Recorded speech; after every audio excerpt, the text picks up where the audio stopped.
Welcome back to another episode of the Adulting is Easy podcast. This is your host, Lauren. Let's go ahead and make adulting easier by making money easier. I hope you guys are all having a great summer. I certainly am. Definitely just went on vacation to Sonoma and Yosemite with my parents and my sister and my husband. And also we just moved. And then in a couple days, I am heading to Orlando where my husband's father, my father-in-law, is in town from Pennsylvania. And so really busy few weeks here. For that reason, I'm going to replay for you now Budgeting for Dummies. This was episode 131 with my friend Athena. She literally wrote that yellow book on budgeting for dummies. Budgeting is a really important topic. I thought we would go ahead and revisit it. We'll be back to your regularly scheduled programming of new episodes every other week in 2 weeks. Thanks.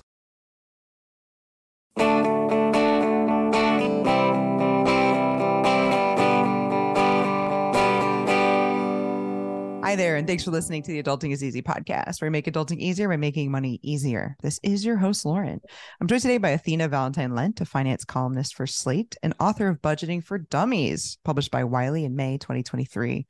Her writing has appeared in BuzzFeed, Prudential, The College Investor, Go Banking Rates, Money Under 30, and other places.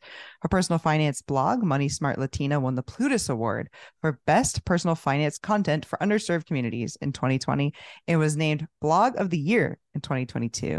When she's not working, you can find her reading a Stephen King novel with her main man, a polydactyl cat named Harrison George. Thanks for joining me, Athena. Thank you for having me.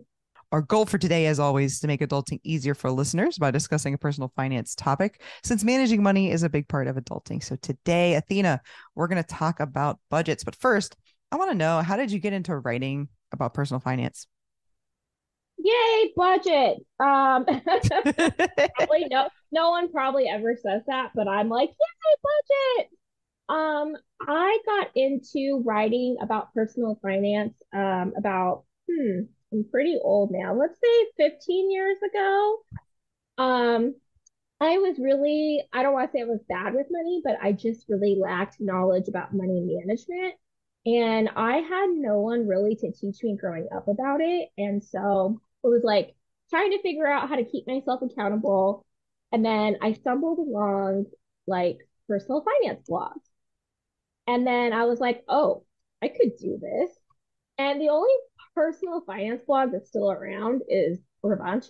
So Geishan Life. And so I just started following her. And then I just started writing and I was like just trying to keep myself accountable. I was working part-time, going to school part-time, going to school full-time. Wow. And so I did that for a while. And then I took a break in about 2013 because I went back to school. And I was going to school again full-time, working full-time. And so I did have Money Smart Latina. I started that after realizing that a lot of my students in a Title I school thought everyone got food stamps by groceries. And so that was a really interesting question, like a really interesting like conversation. And that's why I started writing again, and I really jumped into Money Smart Latina because, all these kids looked like me. And I was like, okay, I really want to make sure like Latinas are getting the information they need to like manage their money and build wealth and just like be happy in life. So that's how I started, writing in personal finance. And I started doing it more for other people. And about 2019, I first started writing for Clever Girl Finance. And then I just kind of worked my way up from there. And then in 2021, I got a Slate column. And so it's kind of just really taken off from there, like building my roster and that. That is so cool. And I think that's a somewhat common story where if you're into personal finance, you don't have to get as into it as we are, where we start creating content about it. But when you have your first questions about personal finance, naturally you go to the internet. And there's a good bunch of us now that are out there creating content. But back even 10 years ago, well, when I had just bought my first house, there wasn't a lot out there. And so I sort of stumbled along, as well. So why are you so passionate about this topic then, especially as it relates to the Latino community? I'm passionate about this topic as it relates to the Latino community because there is a severe wage gap between women and men in general. And it's even more so for Latinas. Latinas earn about 54 cents statistically to every dollar that a white male makes. Awful. And I really thought, okay, like they just, Latinas in general need like that knowledge about budget and like how to earn more so they can close the wealth gap on their own and they can actually like be more strategic with their money in case they're not getting as much. So not only are you writing about personal finance, of course, we all have to manage our own personal finances. And as someone who is writing as their job, what has that looked like for you? Have you had to apply some of your own research and understanding to your own budgeting process? Oh, yeah. I write about a bunch of different things. Like I write about general finance, I write about taxes now. I've written about, investing, starting a small business, budgeting as a freelancer. And so I've been able to take like those topics and incorporate it into my own personal finance, which is great. And I've been able to like be strategic more with my own money and my partner's money. And I really think like that's just been really helpful. There's so much flexibility that comes from basically working for yourself. We're talking about working as a writer, but when working as yourself or working as a freelancer, or even if you just kind of leave your job and go full bore on your side hustle, you end up having all of this flexibility and all this freedom. There's a lot of pros to it, but one of the cons, I think, is you have to manage money in a different way than you used to. So how did you budget for that? How do you take control of that? Do you have just like way more an emergency fund than you used to? Do you hold more cash than you used to? Are you investing like crazy, maybe because you want to make sure that you have kind of backup income going on? How does that look? I have really worked to diversify my income streams. Along with writing, I also have a contract with a finance app that lets them syndicate my content or, regular, it's like weekly pay. So that's great. I also am the FinCon community liaison. And so FinCon is one of the biggest personal finance conferences in the world. Actually, that's where we met.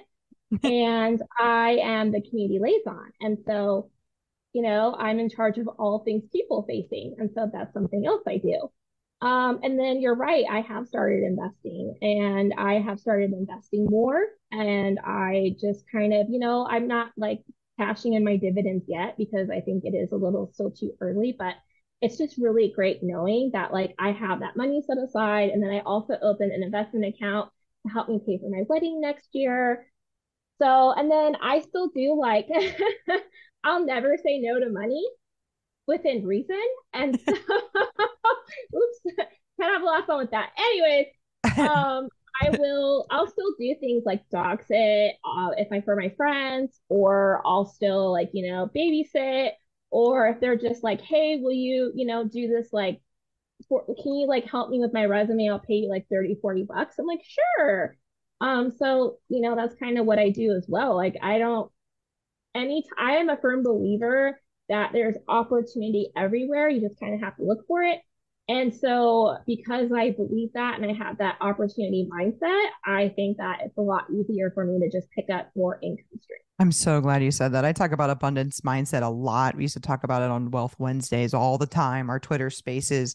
And that was a big thing for me too. Once you stop looking at the world through this scarcity mindset, where it's like, if I get more, then they have less, or because they have so much, that's why I don't. Once you stop with that mindset and you start thinking, I can make money all these different ways. I mean, one thing that I do is I have on Gumroad, I have some analyzing guides on how to analyze real estate deals.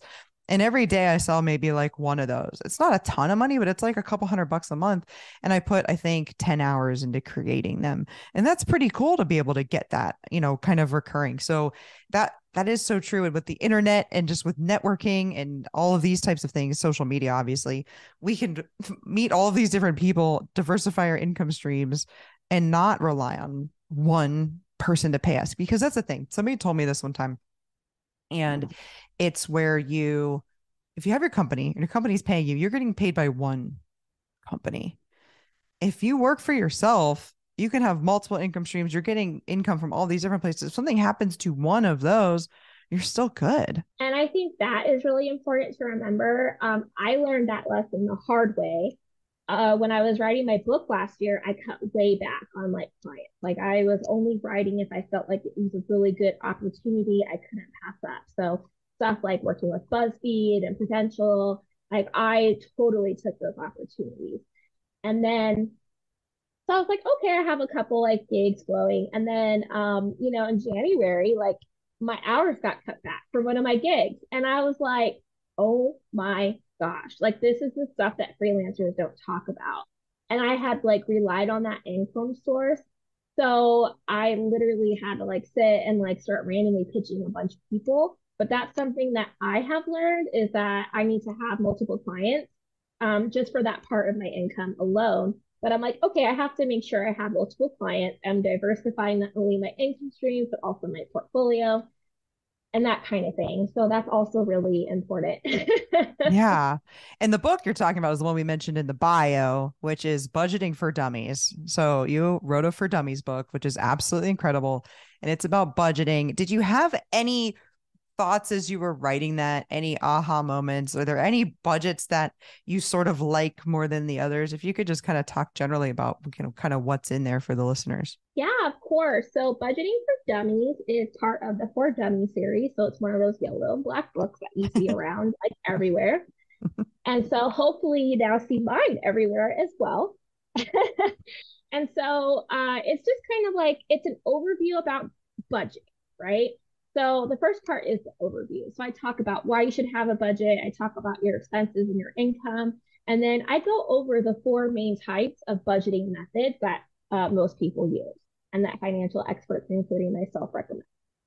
And then the other parts of the book are kind of just cut up by like how to budget in everyday life situations. How do you budget for future expenses? How do you budget for retirement? How do you budget for, sending your kid off to college? And so it's just really broken up. And what I love about For Dummies is that you can like go in the glossary and you could be like, okay, I need to learn like what's a 529? And then it will tell you like page 316 or chapter, 15. And then you literally can just go to that chapter, read the section, and that's all you have to do. Like you can pick it up anywhere and like learn about a topic. You don't have to go all throughout the book. However, I do suggest going all throughout the book. And if you're not going to go through all the book, I do suggest learning about the different types of budgeting methods. What are those different methods? Okay, so the first budgeting method is zero-based budgeting. And this seems to be a big one that's used in the personal finance community, right? So zero-based budgeting is when you have a spending plan for your money and you assign every dollar you bring in a job, right? And you have different spending categories that you assign those dollars to. And once that category has been spent, you're not supposed to spend anymore. And so by breaking up your like spending, like tracking your spending that way and breaking up your income that way, it really gives you a general overview of where exactly your money is going. And then it allows you to also cut back. The second budgeting method is the 50-30-20 budget. And this was coined by Elizabeth Warren and her daughter. They have an entire book about it. But this method is 50% of your income goes towards your needs. So, your living expenses like transportation and groceries. 30% of your budget goes towards your wants. So if you are taking a trip or going out with friends or checking out a concert, that would go in this section of your budget. And then the 20% remaining is to be used towards your saving goals. So if you have debt repayment, it's supposed to go under your needs because that's something that you have to pay legally. But if you want to if you want to throw extra money at your debt or, just kind of pay it off early, that money would come from the 20%. That The goes in third the budget, needs. I yes, never knew that. I don't know. I don't know. I didn't know that. And the 50-30-20, I think is my favorite one. Sorry to interject. I no, think you're it's my good. favorite one. And you can tweak those percentages too. Just think of it as, needs, wants, and then saving and investing. So if you want to do the financial independence, retire early thing, get your needs or yeah, get your needs down, get your wants down, get that in saving and investing section up to more than 20. And that's how you kind of make that happen. But I think it's really easy and that makes it a really easy way to think about your spending. A lot of times you think, okay, I have housing, I have transportation, I have entertainment. If I go out to eat, is that entertainment or is that food? Then I have groceries, and it can get really complicated and really granular really quickly. So I love how you just, is it a want? Is it a need? Is it for the future? So I really like the 50/30/20 budget because it encourages you to live on less. So that way you're, not as dependent on your job or you can cover yourself in an emergency. So usually we are dependent on a job anyways. But say you're making like 75,000 of it and your needs is like 60, you're going to need to find a new job that covers your needs that you can't go any lower than 60%. It might be harder for you to find a job that way. However, if you know that your needs are, let's say $30,000, you know that you can take your job that was 70 and you have more flexibility to find another job. You don't necessarily need to hit that income requirement. But that doesn't mean that you can't, take a job and then keep looking. Like, that's perfectly fine. But, if you're able to take a job with lower pay, that at least stops you from dipping into your savings. That's an excellent point. So what is the third budgeting method? The third budgeting method, which I think is actually my favorite budgeting method, is the cash envelope method. So the cash envelope method is where you take your fixed expenses and you pay your fixed expenses out of your checking account. However, for all of your variable expenses, you withdraw cash from the bank and you put money into different envelopes. So if I want, so let's say I have $600 and I have groceries, I have entertainment, and I have, I need to come up with money for gas. So I might put, 300 for food, like groceries. I might put 200 for entertainment, and I might put $100 in the gas envelope. So once I spend the money from that envelope, it's gone until my budget cycle restarts itself. And so I like that because I'm a recovering shopaholic, which I go over in my book. Yes, I am a recovering shopaholic. And so I go over that in full detail in my book. And I think for me, making money tangible is actually better. While I was doing research for this book, I came across what's known as the pain of pain principle. And so there have been studies of psychologists, like psychologists have done, and other people in their field that have actually recorded that people are less likely to touch their cash than they are to swipe their credit card. And it's because when you literally touch your cash and part with it, it hurts. And so while I don't, encourage you to be like self-masochist, I do encourage you to try to make your money as tangible as possible. So that way you think more about spending. That's a good point. I also kind of like that idea. Maybe you start there, get more comfortable with, basically finance, living below your means, get in almost the habit of that, and then maybe you can transition away from it. But or you could always do it. But that's interesting. The one thing I always worry about with that is like I'm gonna lose my envelope or something, And you know what? I get that completely. But you don't have to carry all your cash with you all at the same time. So what I do is I'll withdraw, say I need $300 a week. That's my variable spending money. So I'll go ahead and I'll assign it into my categories and my envelopes. But sometimes if I'm leaving the house, say I'm going to Target, I do not need to bring $300 with me into Target. Okay. So I'll put, I can spend $50. $300 at Target though, let me tell you. So can I, But and that's why. that's why you don't bring it in. Uh-huh.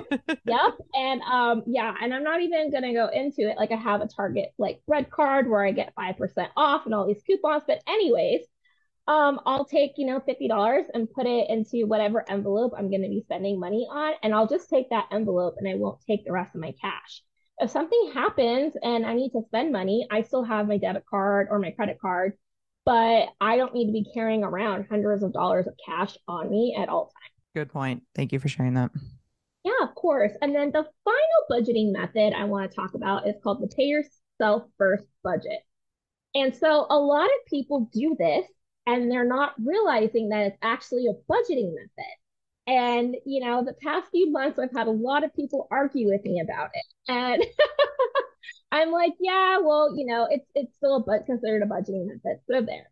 But what you do is you first put your money, usually you can want to start with about 10% of your income before you spend any other dollar of your income. You want to make sure 10% is automatically deducted and going towards your financial goals. So whether that is, you want to put more money into retirement, or you want to throw more money onto your debt, or you want to just stash money for an emergency fund, you do that first with a 10%. Then all of your wants and needs can come out of the remaining 90%. And so if you don't feel like tracking everything to a T category wise, but you still want to make sure you hit your goals, this is a budget that could work out really well for you. There is a con, in my opinion, is that you do not have as much structured spending. And so you can start spending like more frivolously than you would have if you just would have took your income and assessed like your spending into categories. But the pro about this budget is you don't have to start at 10%. Like you could say the first month, I'm going to start at 10%. And that way you're like, okay, cool. Well, I'm going to go up a percent. And so, by the end of the year, you could have upped your like money towards your goals by 22% over 10% of your income. And, that's definitely a pro of this budget is, slowly but surely you can work your way up towards where you're saving a good chunk of it. That's a good, I love that. That's a good, I've never even, I've heard of that budget, but I do kind of forget, like you said, that it is even a budget. Well, and people also call it the anti-budgeting method. And I'm like, okay, but it's still a method. Yeah, it definitely counts for me. You're still teaching people to budget. Yeah, absolutely. And save, which is really what matters. The hardest part of budgeting, and it's often compared to dieting, and is how do you stick to it? What advice do you have for people on that? Oh, this is hard. I mean, it's not hard, but it can. So, what I do to stick to my goals is you cannot see it, dear listeners at home, but if you would like to see it, please email me. But this is my vision board. And so I make all of my goals, like my financial goals, visible. And so, for instance, I may or may not have did plagiarism and put budgeting over another Dummies book cover. But Okay. also, Well, I'm sure they sign off on that. they let me keep it in my book. So Oh yeah. And by I the just way, guys, this is on YouTube, so if you're on YouTube, you can look at this. But if you're listening, it's a very nice vision board. We've got beautiful pictures everywhere. It's a cork board. yeah, There's pins. And by the way, if you can't see this, you're missing that Athena has ears on her headphones. Just side note while we're talking about the visual medium. I gotta stay hip with the kids. I gotta Yeah. stay hip with the kids. But I like to make my goals visual. So I like to remind myself of why I'm doing it in the first place. Right now, my current goal, outside of paying for my wedding, because I feel like that's just an automatic expense at this point, is redecorating my patio. And so I have a lot of pictures of like what I want my patio to look like. And this keeps me in check from like doing mindless Amazon purchases or, just spending money because I can. I went to Mexico a couple weeks ago. I gave myself like a $300 budget because Mexico is pretty cheap. And I ended up being able to use like $50 of that. Actually, it was more. I ended up being able to use like almost $100 of that towards my patio instead of spending on my trip. So I just, that's one way that I think I motivate myself. Another way that you can motivate yourself is that, or another way you can stick to your budget, I must say, is that you can limit how much time you spend in stores, right? We all go grocery shopping or we all go to Target or go to another store. And not only does that take like our resource of our money, it also takes our resource of our time. And it also takes our resource of like mental energy. And so a way to combat this is to start getting your groceries or other items actually delivered to your house. So I have a Instacart membership. It was $30 for the year, but it's free delivery like for the entire year, and it's lower prices and lower fees. So I find that it's really like beneficial for our household. But my fiance and I will just open a cart on Instacart and we'll pick what we want or what we need. And then we'll just go ahead and we'll hit click, and then they bring us only stuff that we asked for. I find this saves us a lot of money because, you go to the grocery store and you can end up with like an extra 20 or 30 bucks added to your bill because you were just like, oh, this looks cool. Oh, I want to try this in. Oh, I should do this. This would be really cool.